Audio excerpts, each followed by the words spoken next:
All right, man, how much an emergency fund do you need? They always say 3 to 6 months.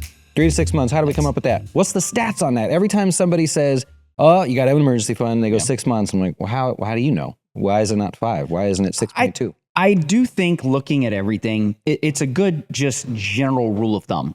But we always talk about rules of thumb. Rules are made to be broken. So, it's why do we need 6 months specifically sitting there? 9 times out of 10, somebody comes to me and they say, rule of thumb is I save 10, 12, 15%. I have my emergency fund, whatever. But Dustin, for me in particular, what is it? Yeah. That's my job. I got to figure it out. That's it. Yeah. What about the people what really stresses me are the people who carry like massive amounts of cash for just no reason whatsoever. At a gold vault. Yeah. They're like, I literally sat down with somebody one time and they're like, the spouse is sitting there and she's like, I need $200,000 in my bank account or I don't feel comfortable. Yep. And, their expenses were like, I don't know, 70 grand a year. I tell this story all the time. Makes sense. The guy, I went to his house. He's talking about wanting to liquidate his gold and went to his house. He literally had a gold bar, full one, big dollars, right? Those are not cheap. Holding the real deal as a doorstop. And I'm like, dude, come on, man. He had a lot of money, but still. Yes. So here's what I got from Department of Education. I'm going to jump down here and spare you guys the details. Let's look and see what people think and what has happened to them. So here. This is from 2016, by the way. It is from 2016. Yeah. Just to give you an idea, because this was a big research put together by them. And FYI, it's like colder than my wife in here. So I'm wearing a hoodie. It's ridiculous. It's ridiculous. This is Florida. I don't know why. I don't know if there's budget cuts back here for this studio, but everybody who works back here, Cody, this is crazy. Freezing, man. We should be running a heater right now. All right. So we've got a weird looking chart on here. Don't let it scare you. What we have basically is the probability of someone they had needed their emergency fund and the probability that they think they will need a certain amount of time of emergency fund going forward. Yep. So as you can see, basically almost zero people think that they need no emergency fund. As you work your way up to 1, you got about 35% of the people think they need an emergency fund, meaning there's a 35% probability they'll need 1 month of emergency fund. You can kind of see that as you work your way up, most people tend to behave and believe around the 6-month mark. The rate of change from 6 to 12 months is very minimal. So not many more people believe 12 months versus 6 months. I think you get the drift there.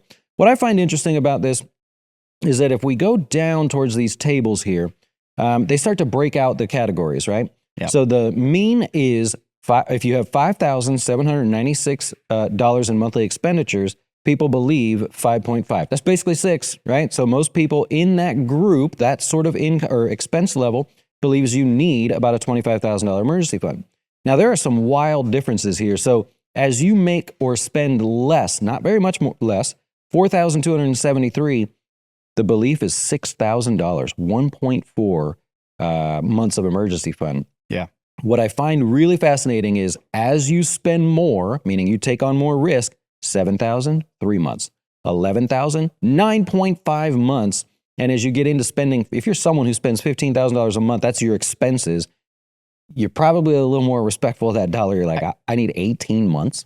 It's interesting to see, but I mean, looking at my life, just kind of, giving you an idea from a personal perspective, it is always like, I think the better you do, the more you're like, man, what if this stops? Oh, yeah. I don't want this to stop, man. I'm enjoying that brand name ice cream. I mean, when you're just kind of getting by and it's like, hey, I'm just getting by, you're doing the best you can. So it's like, you know what? I mean, what happens if the car breaks down? Well, cool. It's like, hopefully it's a cheap fix, but not that I have this, but like, let's say you're driving the Mercedes S-Class or something. Yeah. You go to get that fixed. Hey, that's going to cost you a chunk of money there. So people start to, park a bit more aside to keep up the lifestyle that they have there. Also, age. The older we get, the smarter we get, right? Supposedly, if we look at the age here, younger than 35 years old, the average in this case is about 2 months of emergency fund.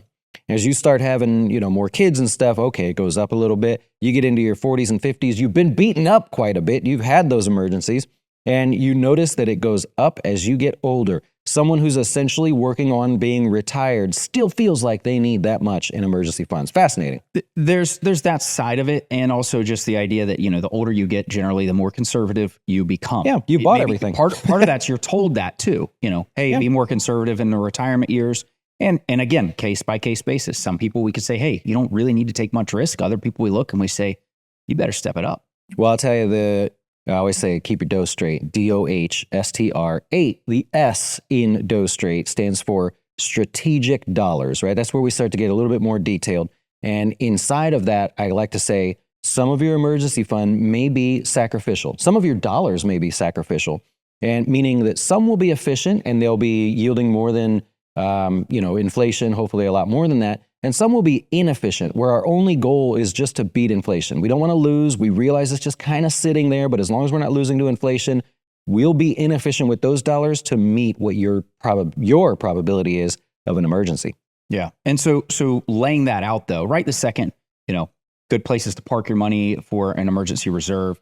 Part of that, right this second, money markets are paying 5%, just over 5%. That's my go-to. High yield savings, again, same concept, paying roughly, give or take 5% depending on what you have. But this is a short-lived thing.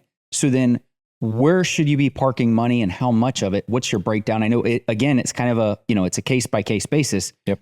I think we have to think through what your job is. Do you have a spouse that's also working? Is there two incomes coming into the house, or is it one? If it's one, are you a business owner that maybe, the contract could stop tomorrow? Or is it something that, hey, this is a really steady gig. I'm a government contractor that's, got a steady job, or I work for the government. Mm-hmm. And so breaking this out to know how much you should keep there. But then if bank accounts aren't paying much, money markets aren't paying much, what do you do with the rest of the money? Yeah. And that's the kind of thing that this is the sales pitch part, where someone should be asking those questions. If you didn't know to ask those questions, or you don't know as interest rates change, what should I do? That's where advisors come in, whether it's us or somebody else. It's someone that can say, hey, you don't need this here. Let's move it here, right? Here's gets an extra 1% or whatever, more than covers the cost of that person. That's someone that you need to, like, hey, ask me questions, like pick on me. I naturally have that in me. Like last night I was working on like the most detailed sort of weird thing. Actually, when I was a kid, senior in high school, I figured out that you could buy a 3-year-old Porsche every 3 years and you could end up paying them off. So you'd eventually have a 3-year-old Porsche every 3 years and not have a payment. That was like fascinating to me. But if someone's not asking those weird, geeky kind of questions, let's do it. Yeah. Right here. So the idea of 6 months is probably too much just to have in a cash account if it's not paying much interest. If you're not getting, a 5% yield there, depending on the person. So, kind of goes back to the whole, how much do you need will be a case by case. I had a client actually ask me that. What's the probability of me actually having an accident and then needing a certain amount of an emergency reserve? Part of that comes down to too, like, do you have long-term disability insurance through your employer plan that could really help offset things, or do you not? Yeah, if you're a tile setter and you don't have disability insurance and you only have 2 months of emergency funds and you work for yourself, it's like, oh, that feels a little risky.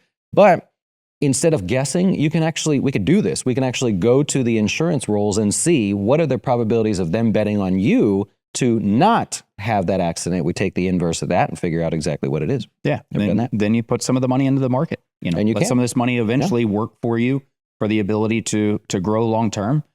Again, it is a case-by-case basis on this. I love it. Well done. Well done. For sure. Stupid joke for me? Man, I've got something for you today. I've got something wonderful for you. I want you to tell me, why have you never seen an elephant hiding in a tree?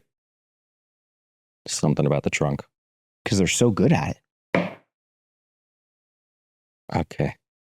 Adios. Come on, dude. That was solid. Had a lot of upvotes on Reddit. I found that one